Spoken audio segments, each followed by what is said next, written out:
चलिए बच्चों, आज हम पढ़ेंगे शब्द रचना का जो दूसरा दिन है। उसमें हम पढ़ेंगे कि शब्दों को और कितने भागों में बांटा गया। ठीक है, शब्दों को कितने भागों में बांटा गया। देखिए, दूसरा प्रकार है स्रोत कह लो या फिर इतिहास के आधार पर। ठीक है, स्रोत या इतिहास के आधार पर इनको 5 भागों में बांटा गया। कितने भागों में बांटा गया? इतिहास या स्रोत को के आधार पर 5 भागों में विभाजित किया गया। एक तो आपका तत्सम शब्द, दूसरा तद्भव शब्द, तीसरा है आगत या फिर विदेशी शब्द, इसके बाद है देसी या देशज शब्द, इसके बाद संकर शब्द। ठीक है, तो अब हम इनको बारी बारी से पढ़ेंगे। चलिए देरी ना करते हुए अपने वीडियो पर आते हैं। देखिए, पहला प्रकार मैंने लिया है तत्सम शब्द। क्या लिया है? तत्सम शब्द। अब हम जानेंगे तत्सम शब्द क्या होता है। मोटी मोटी भाषा में समझे रखिएगा कि पहले संस्कृत बोली जाती थी, तो जो संस्कृत के पहले शब्द थे जो पहले बोले जाते हैं और आज भी वही शब्दों का हम उपयोग करते हैं, उन्हें हम तत्सम शब्द कहते हैं। जो संस्कृत शब्द पहले बोले जाते थे और जो आज बोले जा रहे हैं, उन्हीं शब्दों को हम क्या कह रहे हैं? कोई परिवर्तन नहीं हुआ वो, इसमें ज्यों के त्यों बोले जा रहे हैं। कैसे बोले जा रहे हैं? ज्यों के त्यों। उन्हें हम क्या कहते हैं? तत्सम शब्द कहते हैं। देखिए, परिभाषा में भी यही लिखा है कि जो शब्द संस्कृत से ज्यों के त्यों लिए गए हों, आज भी उसी तरह से उपयोग किए जा रहे हों जो पहले जैसे किए जाते थे, उन्हें हम तत्सम शब्द कहते हैं। जैसे भूमि, आज के समय में हम भूमि बोलते हैं तो ये शब्द क्या है? पहले का ही शब्द है, संस्कृत शब्द ही है। ठीक है, भूमि के बाद लिया मैंने प्रथम, इसके बाद राष्ट्र, घृत और अग्नि। ये जो शब्द हैं पहले के ही शब्द हैं, जैसे पहले बोले जाते थे और आज भी बोले जाते हैं। और इन्हीं शब्दों का यदि हम परिवर्तन कर दें, क्या कर दें? परिवर्तन कर दें, तो परिवर्तन करके बोलें हिंदी भाषा में, तो उसको हम कहेंगे तद्भव शब्द। क्या कहेंगे बेटा? तद्भव शब्द।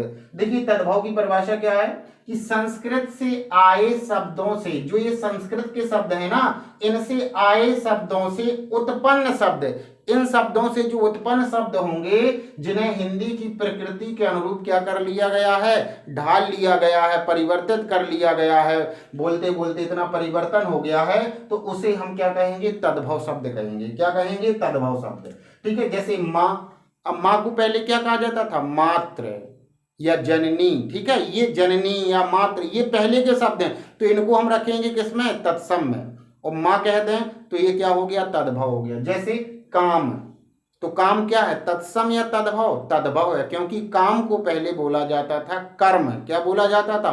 कर्म। लेकिन आज बदलते हुए उसे हमने क्या कर दिया गया है? क्या बोलने लगे हैं हम? काम। जैसे इन्हीं को ले लीजिए, जैसे भूमि तत्सम शब्द है, यदि हम इसी का लिख दें धरती, क्या लिख दें? धरती, तो ये क्या हो गया? तद्भव हो गया। जैसे प्रथम लिखा है तो हम प्रथम को क्या कहते हैं? कहने लगे पहला, ऐसे कहने लगे ना। इसके बाद जैसे राष्ट्र, राष्ट्र को हम क्या कहते हैं? देश। जैसे घृत, घृत का मतलब होता है घी, आज के समय हम क्या कहते हैं? घी। ठीक है, अग्नि को क्या कहते हैं हम? आग कहते हैं। जैसे तो पहले आग नहीं कहा जाता, लेकिन अग्नि का स्वरूप बदल करके आज के समय में हम क्या कहने लगे? आग। तो तद्भव तत्सम बनाने के लिए आता है आपका पेपरों में, कैसे आता है कि इसका तत्सम होगा, जैसे दे दिया गया आग, आग का तत्सम होगा, उसमें अग्नि ऑप्शन जरूर होगा। ठीक है, यह कहने का तात्पर्य इससे रिलेटिव कोई भी पर्यायवाची इसका हो सकता है। इसके बाद जैसे घी का तत्सम होगा, अब यही 4 ऑप्शन दे दे, अग्नि, घृत, राष्ट्र, प्रथम, तो क्या होगा? घृत होगा। क्या होगा? तो तद्भव तत्सम से ऐसे क्वेश्चन पूछे जाते हैं। ठीक है, चलिए आशा करता हूं समझ में आया होगा।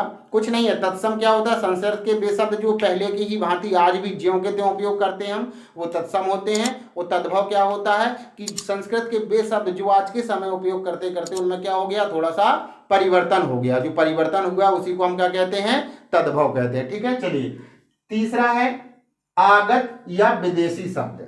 देखिए, आगत या विदेशी शब्द क्या है? जो शब्द दूसरी भाषाओं से लिए गए। किससे लिए गए? दूसरी भाषाओं से ग्रहण किए गए, हिंदी में आ गए। क्या आ गए? हिंदी में आ गए। कौन से शब्द? जो शब्द दूसरी भाषाओं से लिए गए। कहां से लिए गए? दूसरी भाषाओं से जो शब्द लिए गए हैं उन्हें हम क्या कहते हैं? आगत या विदेशी शब्द। चलिए परिभाषा देख लीजिए, जैसे लिखा आपका, जो शब्द किसी दूसरी भाषा से स्वीकार कर लिए गए हों, दूसरी भाषा से स्वीकार कर लिए गए। कैसे? जैसे बटन, अपनी भाषा का नहीं है, कोई अदर दूसरी भाषा का है। तोप, कागज, ऑफिस, ये सब क्या है आपका दूसरी भाषाओं। या जैसे लालटेन, लालटेन भी अपनी भाषा का नहीं है, आगत है, कैसा है, विदेशी है। ठीक है, लालटेन हो गया।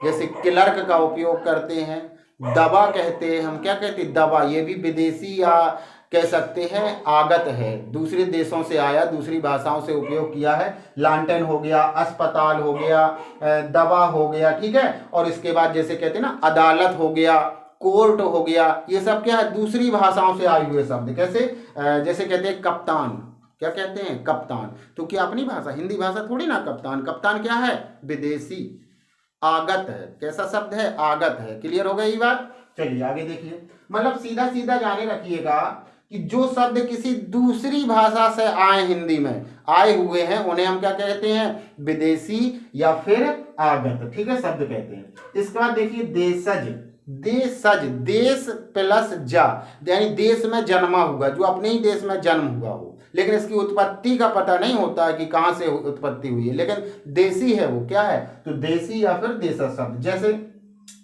स्थानीय बोलियों या उपभाषाओं से आए हुए क्षेत्रीय शब्दों को हम देशी या देशज शब्द कहते हैं। किन शब्दों को कहते हैं, स्थानीय बोलियों या फिर उपभाषाओं से जो शब्द आए हुए हैं उन्हें हम क्या कहते हैं, देशी या फिर देशज शब्द कहते हैं। जैसे खाट, क्या है, खाट है, थैला हो गया, गड़बड़ हो गया, ठीक है, ये मैंने उदाहरण दिए गए हैं।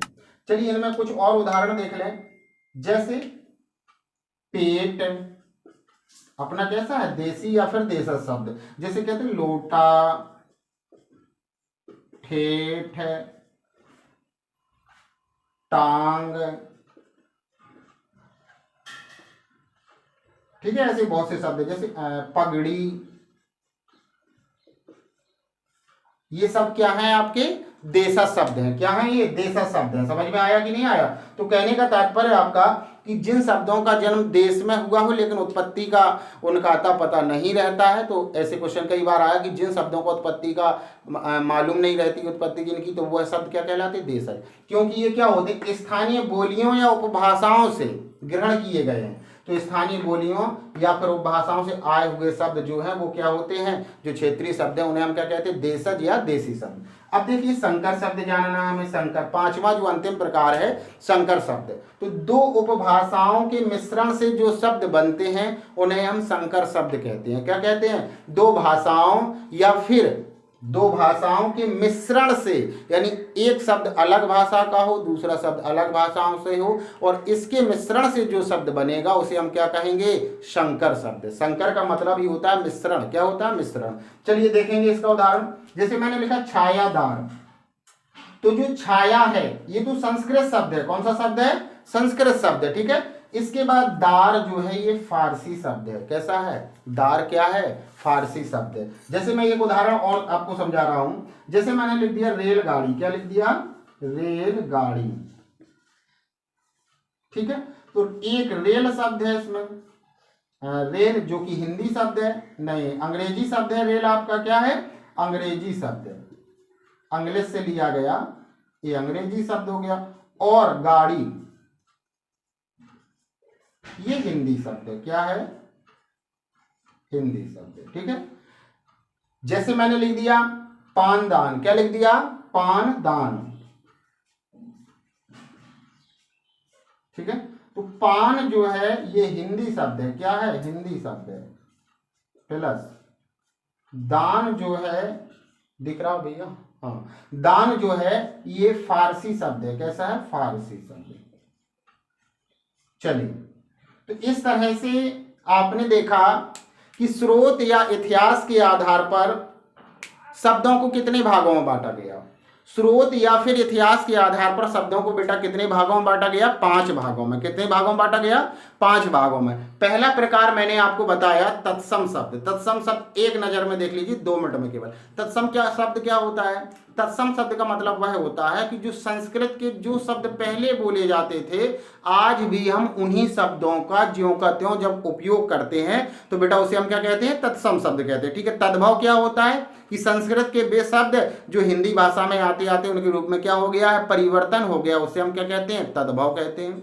इसके बाद आगत या विदेशी शब्द जो दूसरी भाषाओं से शब्द लिए गए हैं उन्हें क्या कहते हैं, हम आगत या विदेशी शब्द कहते हैं। देशी या देशज क्या होते हैं, जो स्थानीय भाषाओं या उपबोलियों से जो स्थानीय बोलियों और उपभाषाओं से जो क्षेत्रीय शब्द लिए गए हैं या बनते हैं उन्हें हम क्या कहते हैं, आगत देशी या देशज शब्द। संकर शब्द क्या होता है, दो भाषाओं से मिलकर के जो शब्द बनते हैं उन्हें हम क्या कहते हैं, संकर शब्द कहते हैं। बस इतनी वन लाइन की एक परिभाषा याद रखिएगा, आपसे कभी चूक के नहीं जाएगा कि कौन शब्द किस कहाँ का है, कैसा है, देशज है या तद्भव है या तत्सम है या आगत है या फिर संकर है। ठीक है, आशा करता हूँ वीडियो पसंद आया होगा। तो अगर पसंद आया तो प्लीज़ लाइक सब्सक्राइब जरूर करें। अगले वीडियो में पुनः मिलते हैं एक नए टॉपिक के साथ, एक नए जज्बे के साथ। तब तक के लिए वंदे मातरम।